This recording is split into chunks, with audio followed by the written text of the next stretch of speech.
Okay, so now three old broads say, let's push through this last video and get done with this content.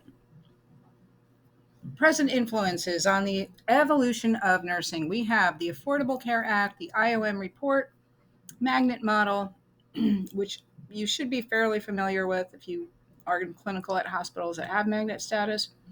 The aging of the population, the development of informatics and nursing technologies, the impact of the pandemic, which is not in your book because your book was not published when the pandemic had occurred, or your book was already published by the time the pandemic occurred, and the faculty shortage.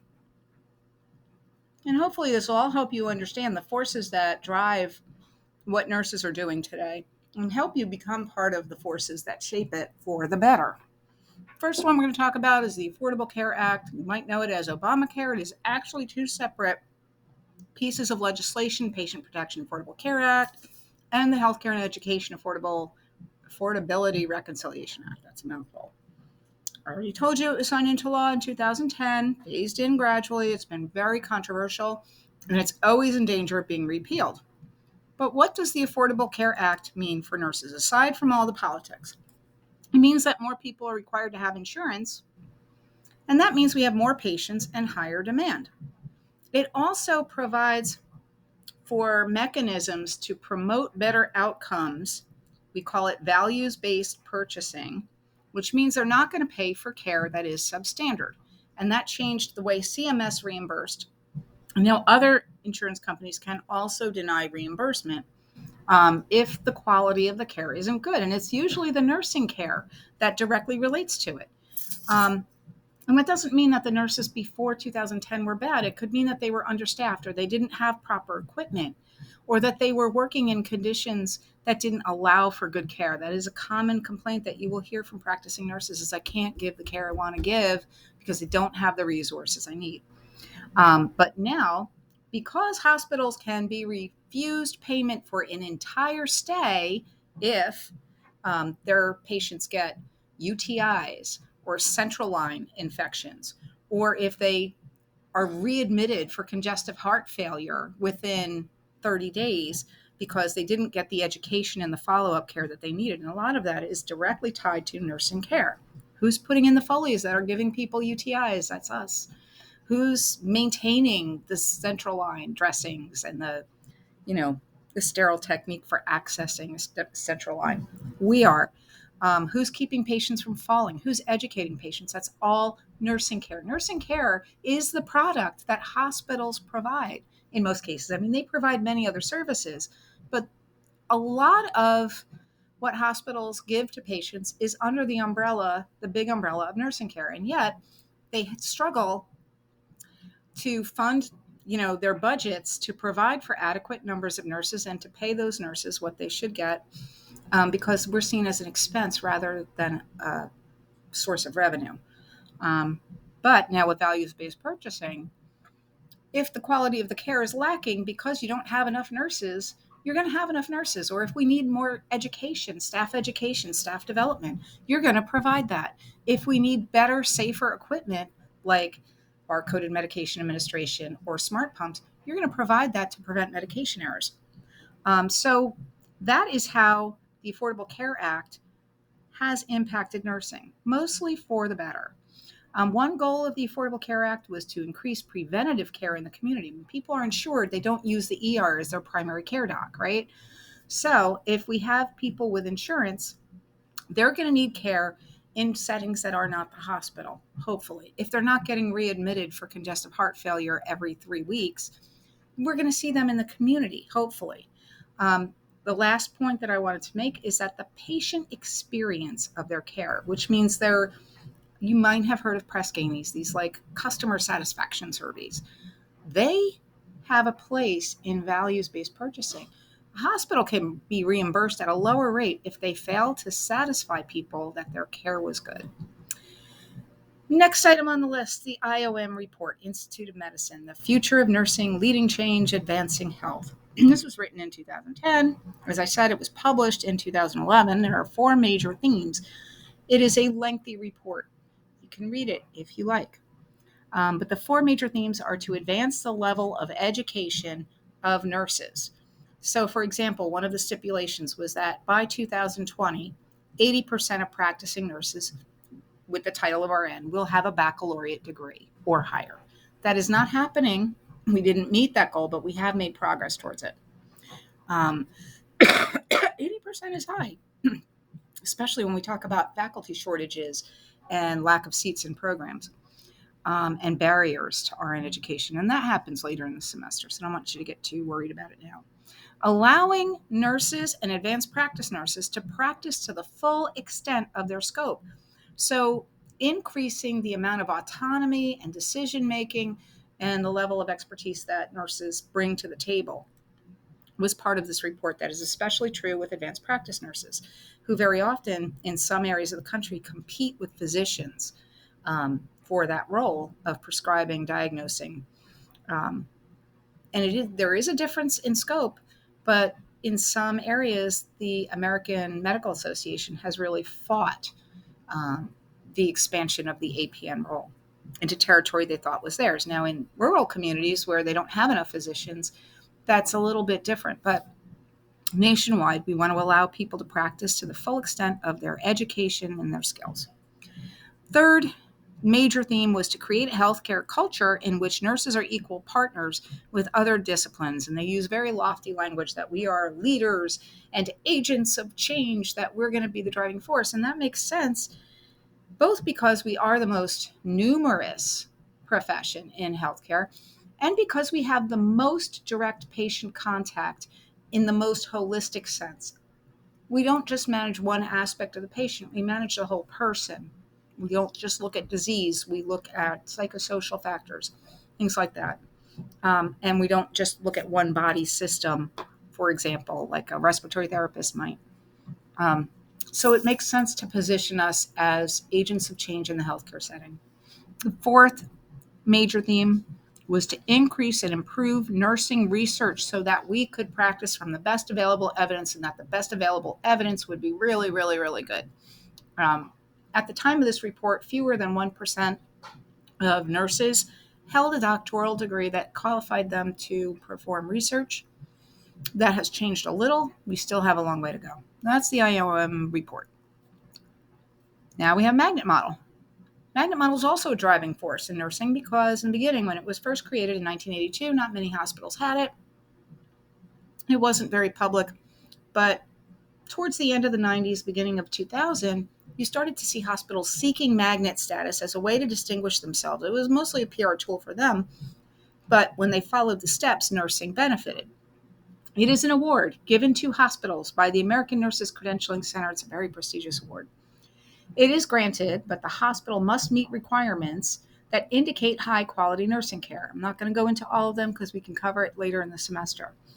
But they have to show that, yeah, we value nursing and we give the necessary resources to support them to take this role that the IOM says is important. How does it impact nurses? Well, some nurses are a little cynical about it, but I'm going to give you the company line.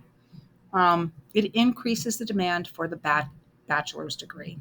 Now, you're going to read a study done by Linda Aiken, who found that baccalaureate degrees, the number of nurses' baccalaureate degrees in a unit was directly proportionate to better patient outcomes. But what that means for you is that as a graduate of a baccalaureate program, you have the chance to enter into any hospital. But a magnet hospital might not hire somebody who's graduating from a community college or diploma school of nursing. It also means is that if you are an associate's degree RN or a diploma RN, the hospital might give you an incentive to get that BSN. They might pay for the whole thing, and they'll probably put you higher up on the clinical ladder when you get it, if they have a clinical ladder structure. It also means that nurses have more impact on hospital governance. You will hear the terms shared governance. Some hospitals use the term shared accountability, which to me sounds a little shady, but whatever. Nurses have more of a voice in hospital policy administration. Usually, if you get magnet status, it means that you had to hire a whole bunch of nurses to make sure that you had an adequate nurse-to-patient staffing ratio. It means that you had to prove that those nurses didn't walk off the job 3 weeks after you train them, so better retention. And there is more support for nurse-driven policy and evidence-based practice. That is the magnet model. Another driving force in nursing right now is the aging of the population. You guys have heard of baby boomers. They are aging. Many of them are over the age of 65. At current writing, 2020, 54 million people. By 2035, that is projected to be 78 million. By 2060, almost 100 million. So we are going to see large numbers of people over the age of 65. Now, really, people can be in a wide spectrum of wellness or health as opposed to illness in their older years. But the chances are that many of these folks are going to have chronic conditions.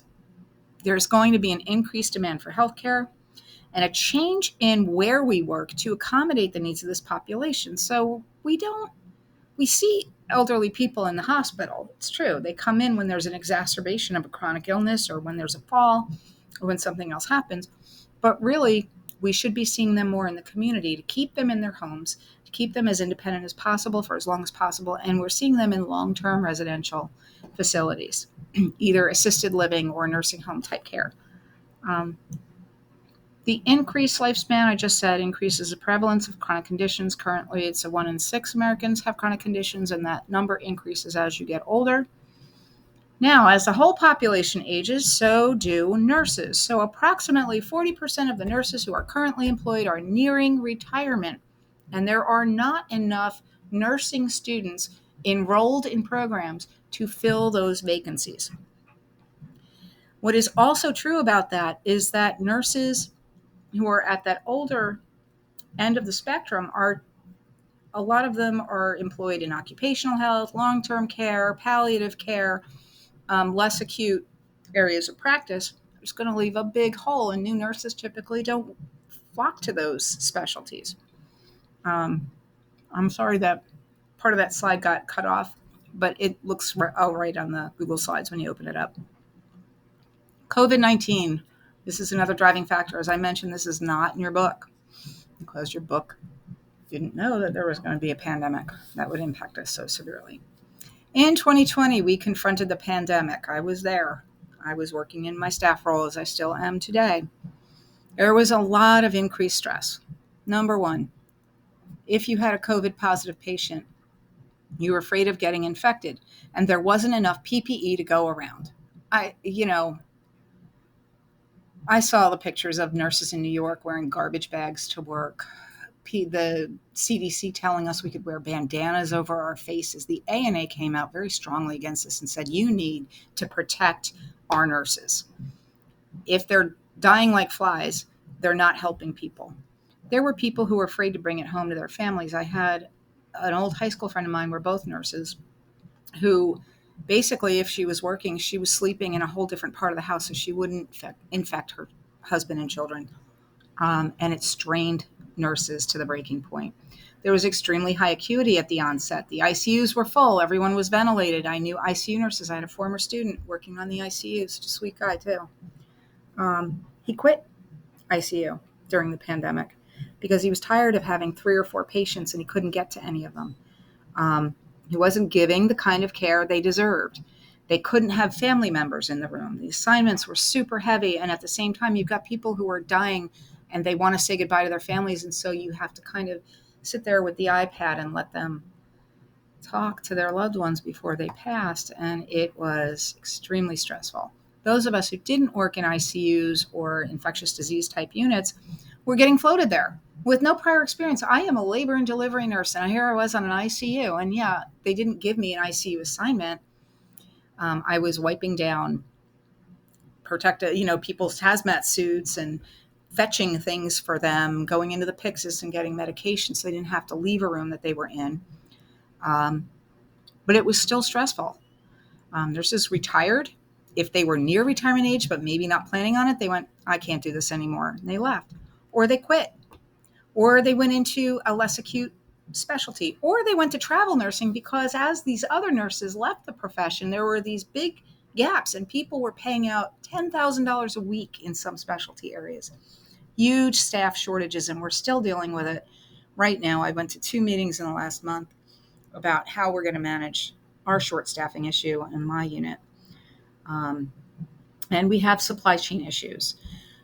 Every week there's some supply, and it's still going on, that we can't get because of the supply chain out of China.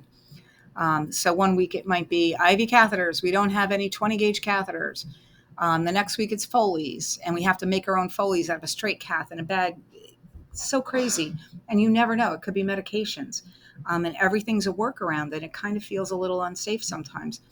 So COVID-19 really exposed a lot of flaws that already existed, and then it added stress. And we're going to see probably a very severe shortage in the coming years, unless we do something about it. All right, next we have informatics and technology. They totally impact the profession. We have good ways to make things safer and better, have stronger documentation. So, for example, computerized physician order entry. Instead of a doctor scribbling on a med order form and somebody straining to read it and maybe transcribing it wrong, and then, somebody in the pharmacy reads that wrong, we have a system where the physician sits down at a computer and from a list of standard doses orders a medication. It goes straight to the pharmacy, and it's pre-programmed.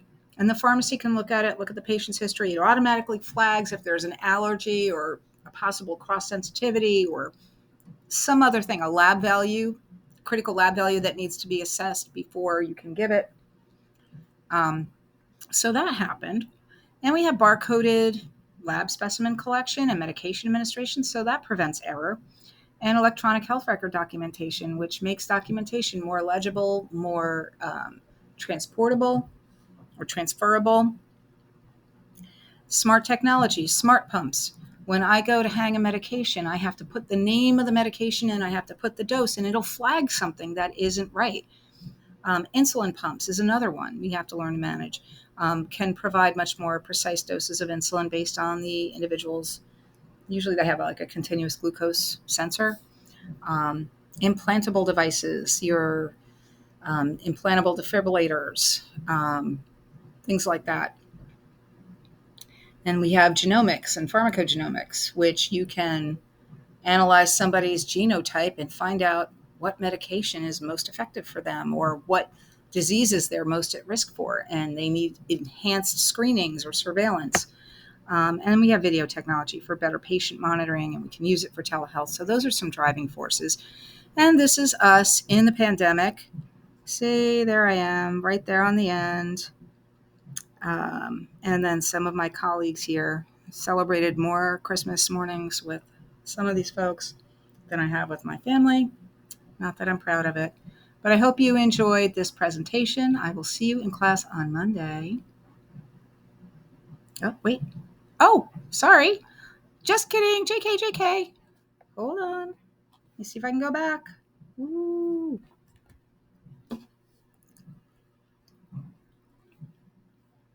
There we are. Please forgive the unprofessional appearance of this video. I forgot that I put quiz questions at the end. Question 1. What is a correct statement regarding Florence Nightingale's contribution to professional nursing? What? A, she advocated for nursing licensure. B, she encouraged gender equality in nursing practice. Sorry, let me do that. Oh, it got cut off. C, she established training schools for nurses. D, let's go to the actual slide here. She promoted inclusion of Black nurses, and I will fix that. There you go. What is the correct answer? It is C. Let's fix that too. I don't know how that happened. In 1859, Notes on Nursing stated clearly the need for hospital reform and mastering a unique body of knowledge. So she established that training school, St. Thomas in London, but she excluded Black women and men from enrollment in her school, and she made several statements about gender in nursing that have helped stereotype nursing as women's work throughout history, much to our detriment. Nursing still struggles to recruit diverse nurses, and that impacts our profession and our patients. Question number 2. What was the earliest model of nursing education? A diploma, B associates, C baccalaureate, or D graduate entry to nursing? The correct response is diploma program. And that happened with Lawrence. Florence Nightingale was popular until the 1960s. Question 3. Which of the following is a recommendation of the IOM report on the future of nursing, 2011? A, 100% of practicing RN should have BSN by 2020. B, nurses, including APNs, should be able to practice to the full extent of their education and skills. C, nurses should be considered secondary to physicians on the healthcare team. Or D, all nurses should have authority to prescribe medications and diagnose illness. I hope you know the answer to this, truly. And it will look similar on the exam. Can't say the same, but it will look similar. Correct answer is B. The IOM recommends that all nurses be allowed to practice to the full scope of their education and skills. That includes prescriptive and diagnostic authority for APNs, but not all nurses. If you're BSN, no, without specialized training. The report recommends that 80% of the registered nursing workforce has a BSN by 2020. We didn't get there, but we're working on it. And that nurses be considered equal partners on healthcare teams. There, make it clear. Question number 4. Which of the following are factors in nursing shortages? So recurrent nursing shortages have plagued us. Select all that apply. A, low pay. B, opportunities for women in other sectors. C, wartime recruiting. D, increased federal spending in nursing education. Or E, difficult working conditions. Answer to question 4. The correct responses are A, B, and E. Low pay and difficult working conditions are historically associated with nursing, and they have resulted in recurrent cyclical nursing shortage, particularly when women can find other jobs or don't need to work. Wartime recruiting and the increased federal spending on nursing education actually promoted nursing education and increased the number of registered nurses in the profession. That's question number 4. Question number 5. How did the Affordable Care Act influence nursing? A, it directly impacted nursing salaries by implementing a fee-for-service structure for nursing care. B, it decreased the need for nurses by promoting preventative care. C, it increased the number of insured patients, which increased the demand for nursing services. Or D, it expanded the role of unlicensed assisted personnel, when nurses are considered supervisory employees.